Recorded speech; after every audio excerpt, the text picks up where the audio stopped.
Saudari-saudara yang dikasihi oleh Tuhan, seperti saya sudah matur tadi, hidup itu berarti terus-menerus setiap saat memilih, memutuskan, memilih, memutuskan, memilih, memutuskan, memilih, memutuskan. Bukan hanya tiap tahun, tiap bulan, tiap hari, tiap saat, tiap detik, tiap langkah. Ketika saya mau datang ke sini, saya menimbang aku tidur dulu atau menyelesaikan tugas sampai jam 3. Saya harus memilih dan memutuskan. Saya langsung bekerja karena saya harus membuat renungan radio untuk seminggu ke depan di radio JFM Semarang. Dan itu sudah saya lakukan 7 tahun. Jadi kalau Anda ke Semarang, tiap hari bisa mendengarkan renungan dari Romo Agus. 5 kali sehari disiarkan. Nah, ketika jam 3 saya mandi dulu atau segera berangkat, nanti baru mandi sesudah misa. Saya memutuskan mandi dulu. Sesudah mandi saya mengambil pilihan. Saya memakai baju putih tapi ada garisnya biru atau putih yang putih tulang. Saya memilih putih tulang. Kemudian saya akan memilih, saya akan memakai mobil Avanza atau mobil Mobilio atau pakai mobil Innova. Saya mengambil Innova. Kemudian saya akan mengajak siapa? Apakah menunggu Pak Willy atau Mas Ivan? Mas Ivan sudah siap. Nah, maka saya minta tolong untuk menemani saya karena sampai agak malam nanti ke Iromoko untuk misalnya Bapak Edi Sudarsono. Dan terus menerus kita menimbang, memilih dan mengambil keputusan. Anda bangun pagi, spontan entah Anda aku mau doa atau ambil handphone untuk melihat WA. Itu kan pilihan dan keputusan. Sesudah itu saya letakkan, kemudian saya mau mandi dulu baru masak atau saya masak dulu baru mandi. Plus minus keuntungannya. Kemudian ketika mau berangkat ke kantor atau ke pabrik, ke tempat pekerjaan, saya mau naik motor atau naik sepeda. Kalau naik motor saya cepat dan tidak akan terlambat. Kalau naik sepeda saya mungkin terlambat, tetapi saya sehat karena ngiras olahraga. Dan seterusnya, dan seterusnya, dan seterusnya. Jadi, saya matur marang panjenengan, setiap pribadi yang masih hidup, itu terus menerus setiap detik, setiap saat itu mengambil pilihan dan keputusan. Karena begitu cepatnya, sampai seringkali kita tidak punya pertimbangan yang matang, otomatis di bawah kesadaran. Saudari-saudara yang dikasihi Tuhan, itulah hidup, memilih dan memutuskan. Poinnya adalah bagaimana seorang terus-menerus berjuang supaya pilihan dan keputusannya itu benar. Bagaimana setiap pilihan dan keputusan itu dalam. Itu yang seringkali awal diri kita terperosok tanpa sadar seringkali. Oh iya, aku mau keputusanku keliru jebule.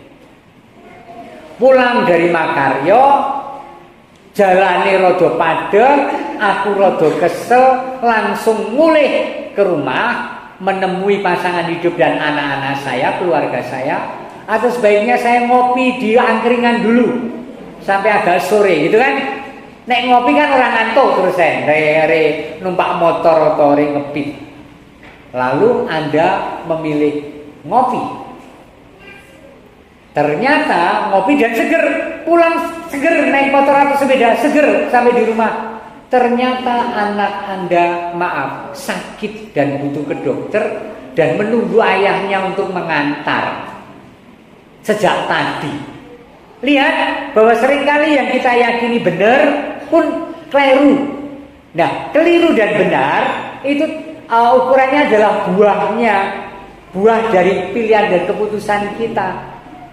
Jebule aku ki dinteni anakku sing kudu tak terke ning rumah sakit ning dokteran. Ngopo aku mau pendadak mandek ngopi. Kamu kok nek rada meksa sithik aku ya setekan omah terus iso nandangi apa sing dadi kewajibanku ngeterke anakku ning dokteran.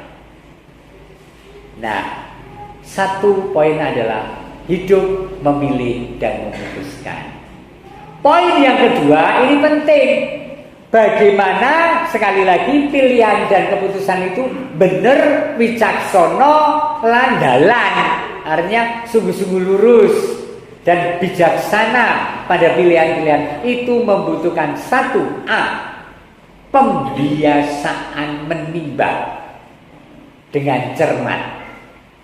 B, lebih penting dari itu adalah melibatkan Allah dalam menimbang, apalagi pertimbangan-pertimbangan besar.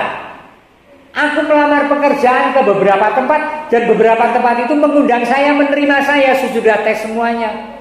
Jadi bingung, aku harus milih neng Pertamina utawa neng Gramedia. Aku mau hidup di Kalimantan Timur di dunia pertambangan atau di Surabaya di dunia perdagangan. Bingung. Kalau bingung, apa yang saya lakukan? Yang saya mencari informasi supaya pilihan saya cermat, dan saya menghadirkan itu dalam doa mohon terang Roh Kudus. Supaya pilihan-pilihanku cermat, benar, dan sesuai kehendak Tuhan. Dan ingat saudara-saudara, gereja itu sudah biasa dengan meneliti batin dan mengheningkan cipta. Setiap Ekaristi ada saat mengheningkan cipta, bukan? Sebelum saya mengaku meneliti batin, ibadah-ibadah di lingkungan dan bahkan doa-doa pribadi kita pun juga disertai dengan penelitian batin. Sebelum tidur, sebelum mengucapkan syukur dan permohonan, kita meneliti batin. Dosa-dosa apa yang saya buat sepanjang hari ini. Bangun tidur pun kita meneliti batin, mohon Roh Kudus supaya menerangi langkah-langkah yang harus dilakukan hari itu, dan seterusnya. Maka menghadirkan Roh Kudus dalam menimbang, mengambil pilihan dan keputusan. Amin. Roh Kudus, datanglah, jamalah tiap hati, jamalah, segarkanlah yang lelah, kuatkanlah yang lemah. Roh Kudus, Roh Kudus, kuatkanlah. Pernah mendengar lagu itu? Belum ya? Waduh. Roh Kudus, hiburlah tiap hati yang gentar, hiburlah lewat lembah yang curam, jalan licin dan terjal. Roh Kudus, Roh Kudus, pimpinlah.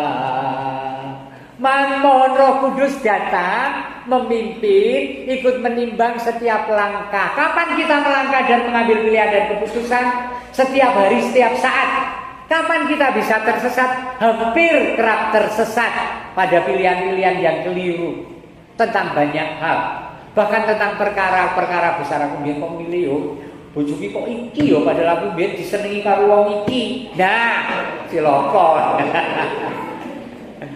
Pada pilihan-pilihan besar maupun pilihan-pilihan harian dibutuhkan sungguh-sungguh keterlibatan Allah karena kelemahan kita. Amin. Maka mengundang Roh Kudus, dan saya ingin masuk pada bacaan pertama, saudara-saudara. Suara saya habis. Dikatakan dalam bacaan pertama, mari kita lihat, Anda punya teksnya.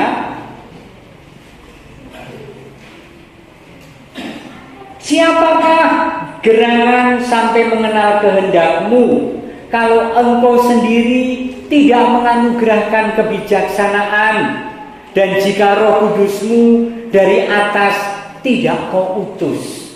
Bagaimana aku bisa bijaksana setiap kali mengambil pilihan dan keputusan kalau aku tidak pernah melibatkan Tuhan dalam Rohnya yang diutus kepada kita?